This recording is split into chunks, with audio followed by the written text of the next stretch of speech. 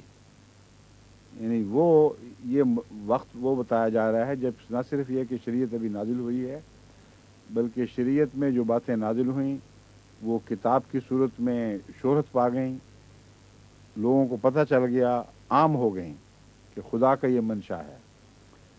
اس کے بعد پھر چھپانے کی کوشش کرتے ہیں تو ان کا کوئی بھی عذر قابل قبول نہیں ہے، گناہ گار ہیں۔ یہ اس طرف اشارہ کیا جا رہا ہے، اولئک یلعنہم اللہ و یلعنہم اللائنون، یہی وہ لوگ ہیں اولئک یلعنہم اللہ، جن پر اللہ لعنت کرتا ہے اور لعنت کرے گا، و یلعنہم اللائنون، اور لعنت کرنے والے خواہ آج کے ہوں یا کل کے ہوں وہ بھی ان پر لعنت کرتے ہیں یا کرتے رہیں گے۔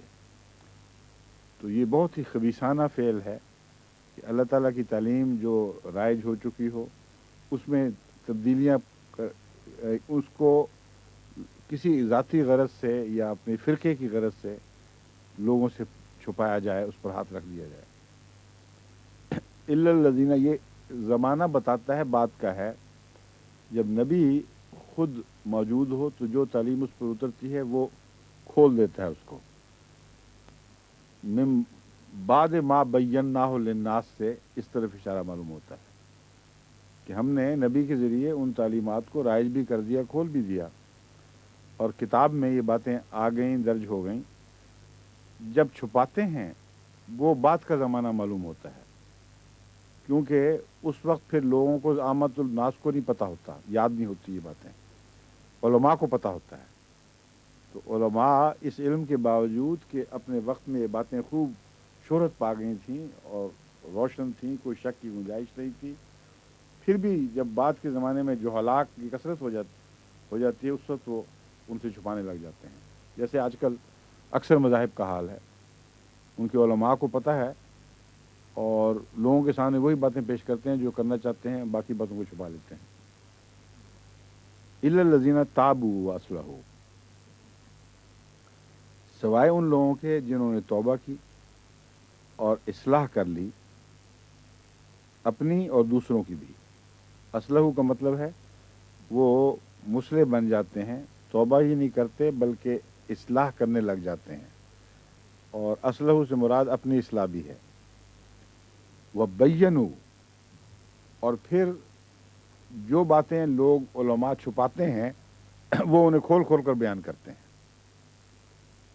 وہ تبیین کا کام جو بیچ میں رک گیا تھا اور برعکس بات شروع ہو گئی تھی کہ خدا کے کلام کو کھول کر لوگوں کے سامنے بتانے کی بجائے اس پہ پردے ڈالے جا رہے تھے، ہاتھ رکھے جا رہے تھے، یہ توبہ کرنے والے وہ ہیں جو ایک انقلابی مزاج کے لوگ ہیں، وہ برعکس کر دیتے ہیں اس مضمون کو، اور نہ صرف یہ کہ خود اصلاح کرتے ہیں، دوسروں کی بھی اصلاح کرتے ہیں، اور سب باتوں کو کھول کھول کر ان کے سامنے بیان کرنے لگ جاتے ہیں۔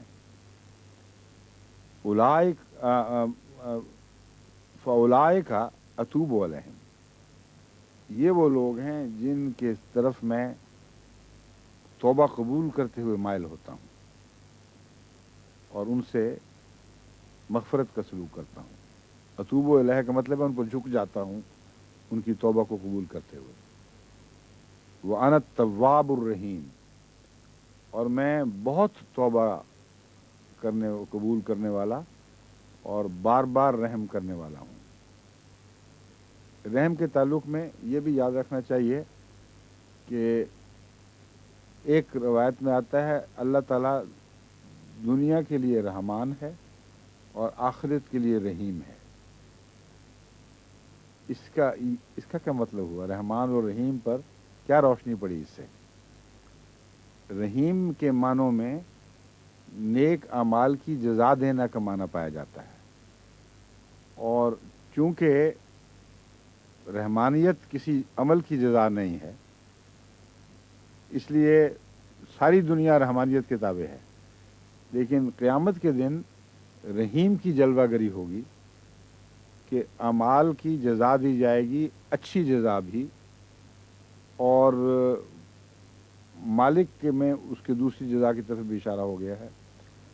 لیکن رحیم سے مراد ہے اس کی محنت سے بڑھ کر جزا دی جائے گی. اس میں فضل تو داخل ہے لیکن تعلق کسی کام کا اور اس کے اجر کا، یہ جہاں پیدا ہو وہاں رحمانیت نہیں بلکہ رحیمیت کار فرما ہوتی ہے. تو انا التواب الرحیم، میں توبہ بھی قبول کرنے والا ہوں بہت، اور پھر ان کے نیک کاموں کا بار بار بدلہ لینے والا بھی ہوں. یہ معنی بھی اس میں آ جاتا ہے. ان الذین کفروا، یقیناً وہ لوگ کفروا جنہوں نے کفر کیا، وماتوا اور مر گئے، وہم کفار اس حالت میں کہ وہ کافر ہی تھے. وہ یہاں حالیہ ہے، حالیہ معنی دیتی ہیں، حالت یہ تھی کہ وہ کافر ہی تھے، اس حال میں مر گئے کہ وہ کافر تھے. اولئک علیہم لعنت اللہ، یہی وہ لوگ ہیں جن پر اللہ کی لعنت ہوتی ہے، والملائکۃ والناس اجمعین، اور فرشتوں کی اور تمام انسانوں کی اجتماعی طور پر. اب لوگ کوئی لعنت کرتے ہیں؟ سب لوگ ہیں؟ کہاں کرتے ہیں؟ آج کل تو دنیا وہ پرواہ نہیں کرتے، وہ تو نیکوں پر لعنتیں ڈالتے جاتے ہیں. کیا مطلب ہوا؟ یہ بہت ہی اہم استعمال ہے الناس کا، جو اور بھی جگہ یہ اس قسم کا استعمال ملتا ہے. حالانکہ اجمعین میں تو بظاہر لوگوں میں سے کوئی بھی باقی نہیں چھوڑا. اور واقعہ یہ ہے کہ جو لوگ کافر ہوئے اور مر گئے ان کے اوپر تو لوگ رحمتیں ڈالتے، ان کی جھوٹی تعریفیں کرتے، اور خواہ غضب کے نتیجے میں مرا ہو کوئی اس کے گن گاتے اور بڑی بڑی باتیں کرتے. تو اجمعین کیسے ہو گئے؟ اصل میں بعض جگہ خدا تعالیٰ جنس کا نام لیتا ہے لیکن جنس مراد نہیں ہوتی، بلکہ اس کا وہ خلاصہ جو اس کے نظر میں انسان کہلانے کے مستحق ہیں اور دل میں سعادت رکھتے ہیں، اللہ سے تعلق والے ہیں. تو والناس اجمعین میں صرف وہی لوگ مراد ہیں، سب نہیں. حضرت مسیح موعود علیہ السلام نے بھی اپنی تحریروں میں بعض دفعہ کہ سب نے مجھے قبول کر لیا اور باقی یہ رہ گئے کہا ہے، تو مولوی خوب اس پر ٹھٹا کرتے ہیں اور کہتے ہیں کہ سب نے کہاں قبول کی، جھوٹ بولا، اور اکثریت نے تو انکار کر دیا. تو اب بتائیں یہاں کیا لکھا ہوا ہے کہ نعوذ باللہ من ذالک اللہ تعالیٰ نے جھوٹ بولا ہے؟ وہ کہتا ہے کہ سارے ناس اجمعین، تمام کے تمام، ایک بھی ان سے باہر نہیں، وہ ان پر لعنتیں ڈالتے ہیں. حالانکہ مولوی تو ان میں شامل ہی نہیں، وہ تو نیکوں پر لعنتیں ڈالتے ہیں آج کل کی مراد. اور سارے کافر، سارے مشرک وہ نیکوں پر تو لعنتیں ڈالتے ہیں، اچھوں کی بدوں کی گن گاتے رہتے ہیں. تو والناس اجمعین سے مراد وہ انسان جو خدا کی نظر میں انسان کہلانے کے مستحق ہیں، اور وہ تبھی ہو سکتے ہیں جب اللہ سے تعلق والے ہوں.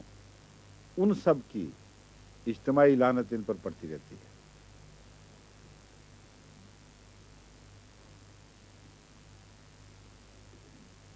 خالدین فیہا، اس لعنت کی حالت میں وہ کفار جو مر گئے اس حالت میں کہ وہ کافر تھے وہ ہمیشہ رہیں گے.